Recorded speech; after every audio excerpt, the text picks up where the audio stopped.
Good morning, people. It seems down here on the river this morning, it brings to me a good omen of the kind of material that I'd like to discuss with you over the next couple of videos here, which we will call, kind of fortuitously, I guess, how to navigate in the fog. The kind of material that was on my mind, having gotten back from the sailing trip, of course, had a lot to do with what I see as an emerging and desperate insanity that becomes more and more prevalent. Desperate being the key word. Desperate insanity. People who have invested so deeply in a particular worldview and a particular vision of the future, they're about to find that that was mostly a pipe dream. We don't have to delve into that too much. Again, we're going to take on material that seems perhaps intuitively and immediately like it's stuff that's way outside of my wheelhouse. It isn't, actually. The interest in the material that we're going to get into comes directly, in fact, from my deep interest in navigation and the kinds of, in fact, psychological states that are necessary to the practice of navigation. That takes you very quickly into the esoteric. It takes you very quickly into questions of serious epistemological concern. It takes you very quickly into an inquiry of psychology.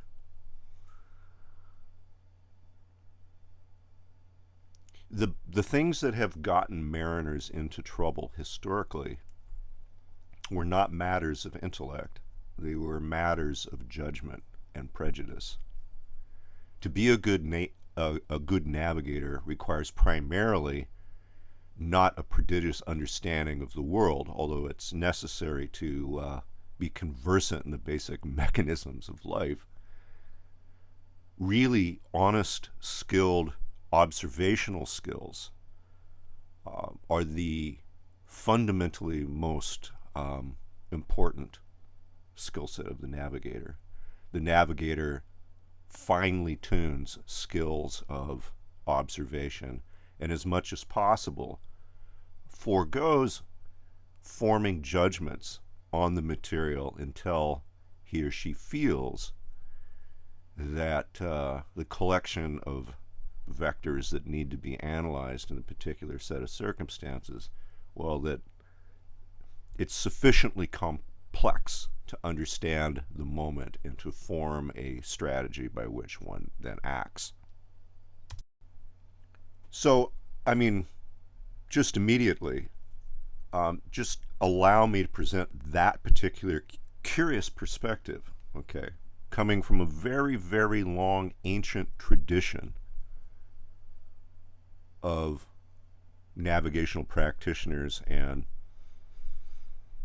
back into antiquity, where it was really a shamanic path and a practice, like carrying that particular torch forward. I mean, allow me to assert that navigational practice is really unique as a amalgam of a skill set of both the highly intuitive and the highly rational. For thousands of years, good navigators need to be conversant in both the most sensitive of observations as well as trigonometry. Both. It is a practice that has real skin in the game. It wasn't a intellectual exercise. The fates of nation states depended on the skills of their navigators. Certainly the lives of crew depended on the skills of these navigators. Failure was not an option. Navigators that were burdened by prejudice and tended to be prescriptive rather than descriptive of their surroundings ended up dead. This is not either a exercise in pure sophistry or intellectualism. One is delving into the essential facts of the environment, from the minutiae of what's immediately around in the current surroundings, like whether it's which direction the birds are flying in the morning, as well as the passage of the celestial bodies that influence this. It's a very big view, but it's done with the intent to act. With the intent to act. Always with the intent to act.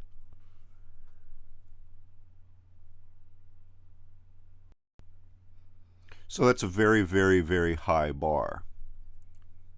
You're talking about a practitioner that needs to be astonishingly adept, aware, and intuitive, as well as an individual that has technical mastery of complicated rational tools, an individual that also has enough courage, fortitude, and physical presence to carry those conclusions that are drawn from these analyses that they provide into the real world in an often dangerous environment, in an environment where there are personal consequences that can be immense. I mean, name for me another practice anywhere in the world that has as much inherent responsibility as that of the navigator. I can't imagine another, actually, that has all those characteristics. There is an archetypal aspect of this.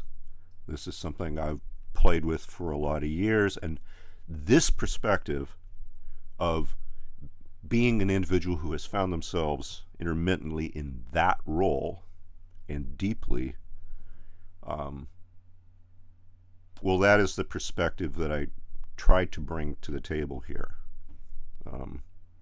Acute observation, generally speaking, a bias towards withholding judgment until it becomes necessary to form conclusions. Certainly enough intelligence to demonstrate some technical expertise, but always retaining an attitude of this material being actionable, not purely abstract. I think at this moment, with the visibility as poor as it is, in the future as uncertain as it is, all of us would do well to adopt culture, develop the skill set of a navigator consciously. Because making our way forward in difficult, technically complicated circumstances, well, that is going to be the future we face. Now, of course, immediately, this is where it gets into the issue of psychology, and very quickly, especially of the kind of psychology that Carl Jung had concerned himself with, trying to reconcile the necessity of a modern individual to live as one possessed, in his terminology, by the spirit of the age or the moment, and that as contrasted with what he would call the spirit of the depths, meaning that which is unconscious. Both of those are of extreme importance to the navigator.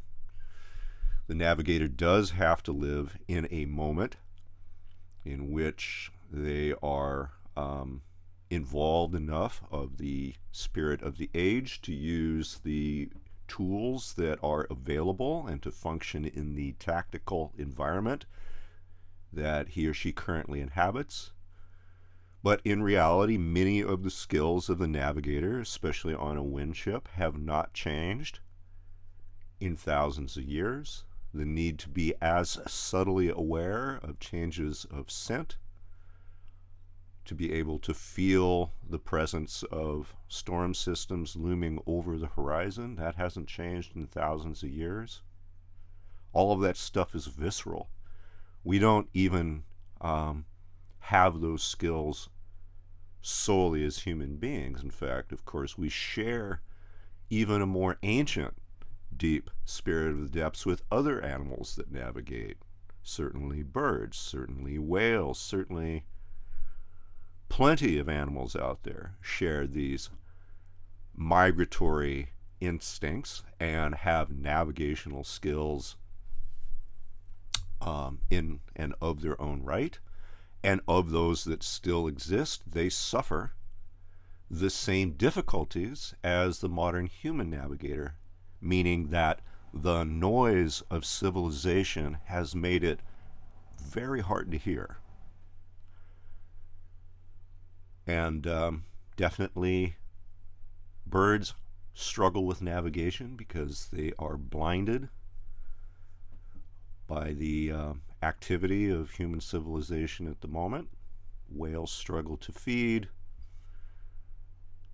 You will struggle to hear too. And there will be pain in that should you make the attempt to try to embrace a relationship again with that primordial, highly intuitive aspect of yourself, impossibly ancient way of relating to the world that all of us carry, but most of us have completely beaten into submission, completely repressed, and silenced. So the navigational problem that faces us today is certainly complicated. Let's say that you are the competent captain of your ship, master of your fate. You are engaged in life and have an attitude towards courageous, actionable living. Let's say that you're one of those. You always have your eyes turned to the horizon to anticipate the weather. You're one of those. Well, the essential difficulty that one faces is to retain the ability of being globally conscious, meaning being able to embrace honestly what's happening in the real tactical environment, including that which is manifested through the desperate flailing of many of our peers who are not very interested in a relationship with reality, to be able to, on one hand, maintain a foot in the world of human civilization in the late stages of capitalist collapse and ecological annihilation, really. To be able to function there and still retain an intimate relationship with that primary consciousness, which is impossibly ancient and never sleeps and is always conscious of its environment and has a legacy of relating to the world and life through eons, that other aspect of you, which is just as real, but few of us retain the ability to have a conversation with. How to balance both of those? Well, that's the difficulty, right?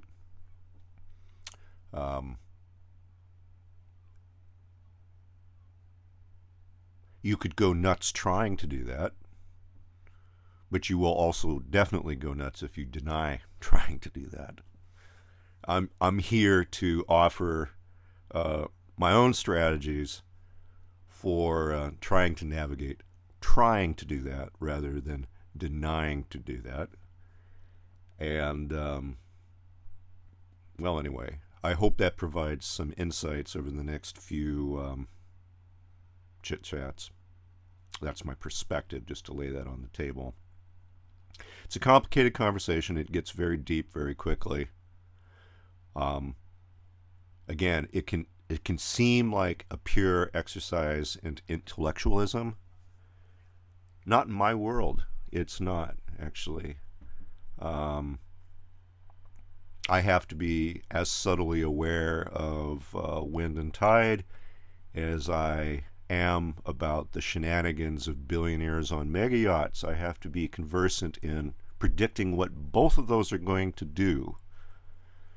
I have to hold one world in one hand and the other in the other. And the fact is, to do that hurts, because those subtle eyes and subtle ears that work in one environment are injured greatly in the other environment. That's the cost of playing the game.